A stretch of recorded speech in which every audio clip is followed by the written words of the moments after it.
September was the month Rome made history, again and again, from crushing naval battles that decided the fate of empires, to desperate last stands on the frontiers, to political coups that reshaped the ancient world. Every date this month tells a story of power, betrayal, and survival.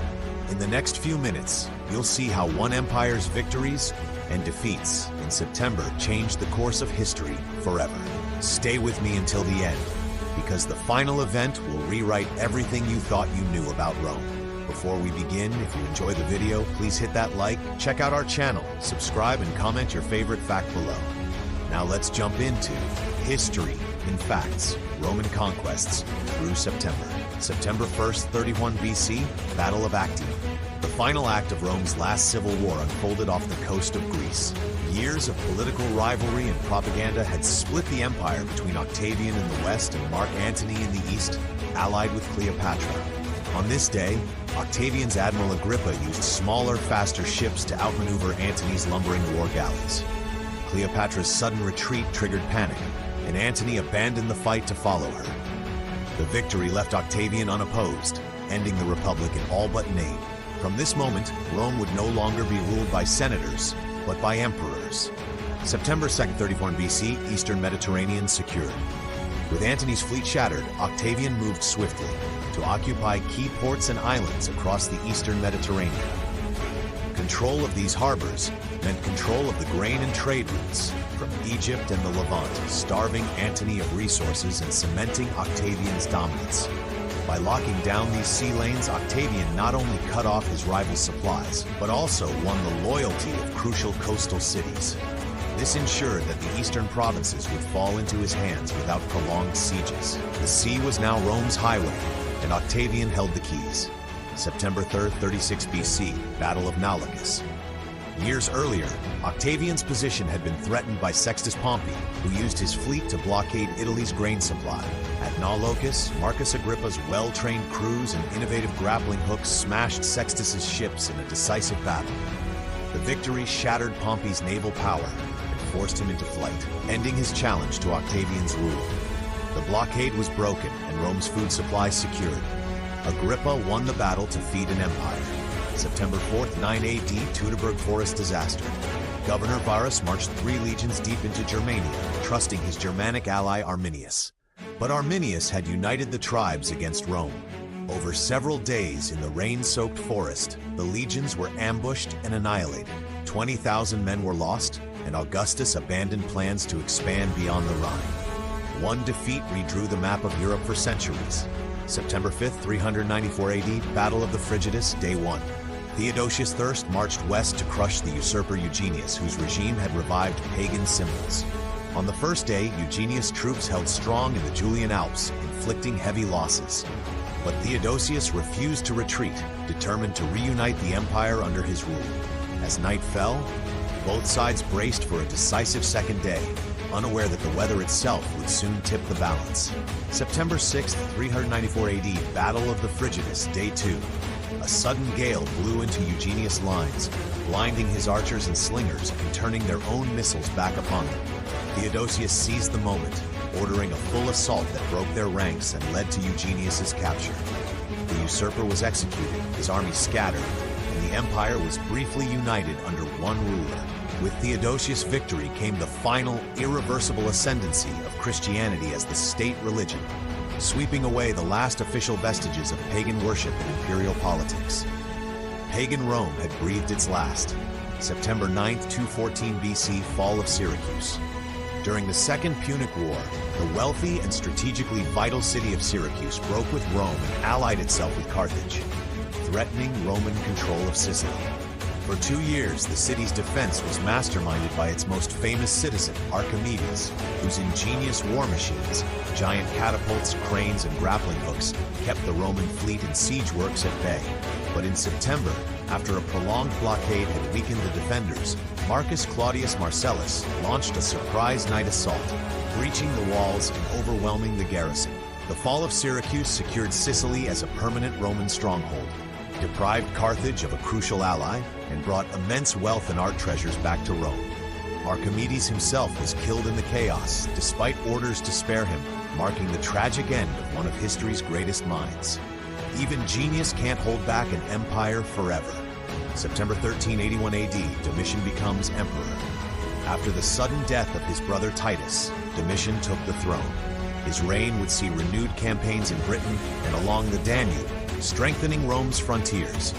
Though his autocracy bred resentment in the Senate, determined to centralize authority, he expanded the powers of the imperial bureaucracy. He kept a tight grip on provincial governors, ensuring loyalty but deepening the divide between emperor and aristocracy. Rome's borders grew stronger as its politics grew darker. Rome's borders grew stronger as its politics grew darker. September 14, 58 AD, capture of Valerian. Marching east to confront the resurgent Sassanid Empire, Emperor Valerian led a vast force to relieve the besieged city of Edessa. But disease swept through his ranks, supply lines faltered, and poor coordination left the army vulnerable. In the ensuing battle, the Persians under King Shapur I encircled the Romans, and Valerian was taken prisoner, the only Roman emperor ever captured alive. Paraded as a trophy in Persia, his humiliation sent shockwaves through the empire. His son Gallienus inherited a fractured realm under siege. From Goths, Alemanni, and breakaway provinces, forced to defend on multiple fronts with diminished resources. One man's capture became an empire's crisis. Hey, thank you for sticking around. If you are enjoying the video so far, we upload new content daily. So let us know what you would like to see more of in the comments, and subscribe for more great historical content. September 17th, 9 AD, Rhine frontier secured.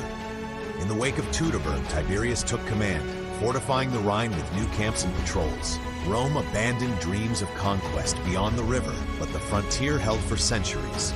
The Rhine became not just a military barrier, but a cultural divide that shaped the map of Europe long after the legions were gone. Sometimes survival is the greatest victory. September 18, 324 AD, Battle of Chrysopolis. Constantine crossed the Bosporus to face Licinius in a final bid for Solrud. Outnumbered but disciplined, his legions shattered Licinius's army. The empire was united, and Constantinople's founding was assured. This victory also cemented Constantine's authority to reshape the empire's political and religious landscape, laying the groundwork for Christianity's privileged status in the centuries to come.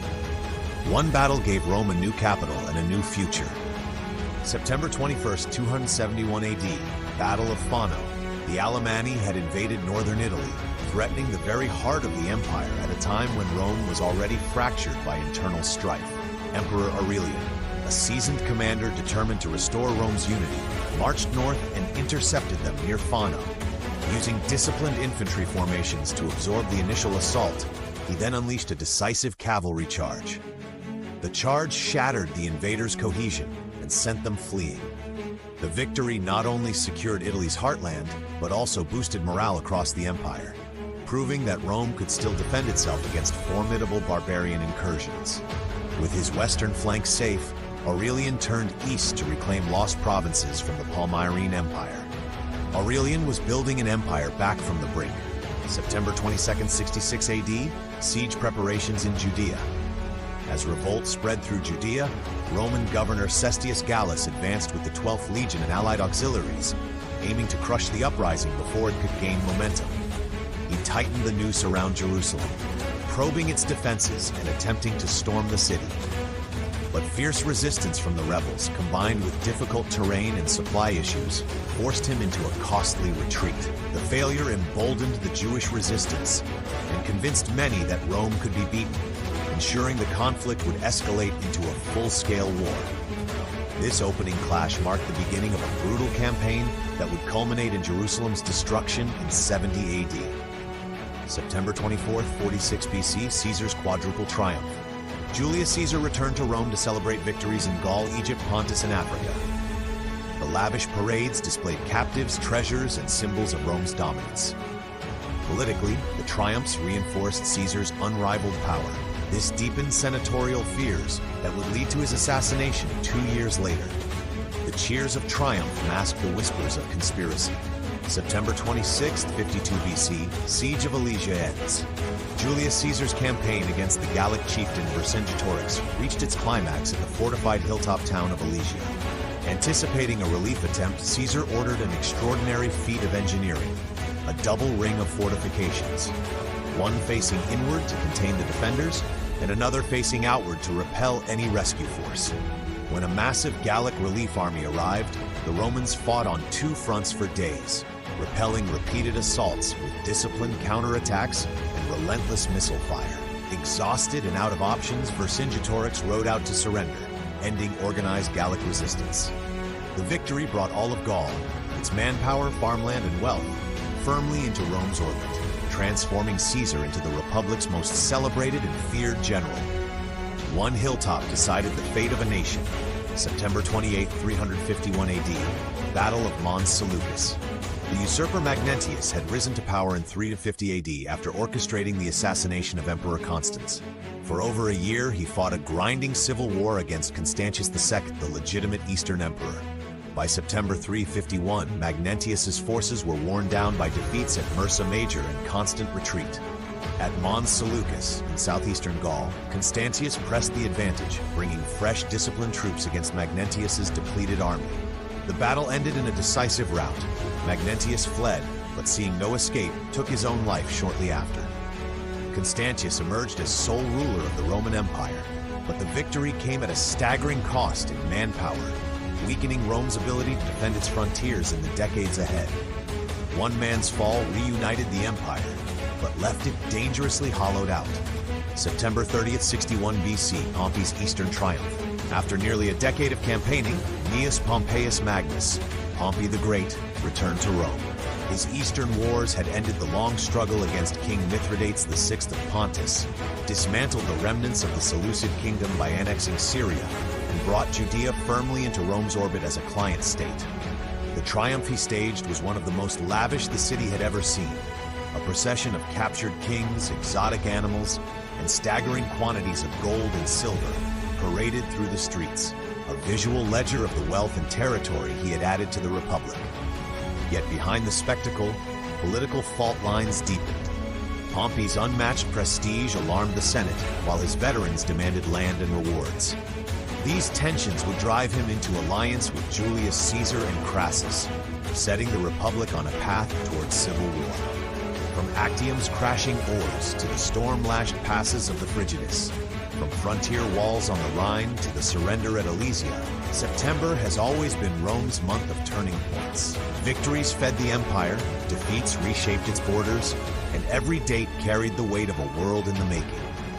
These were the moments that forged, and sometimes fractured, the greatest empire of the ancient world.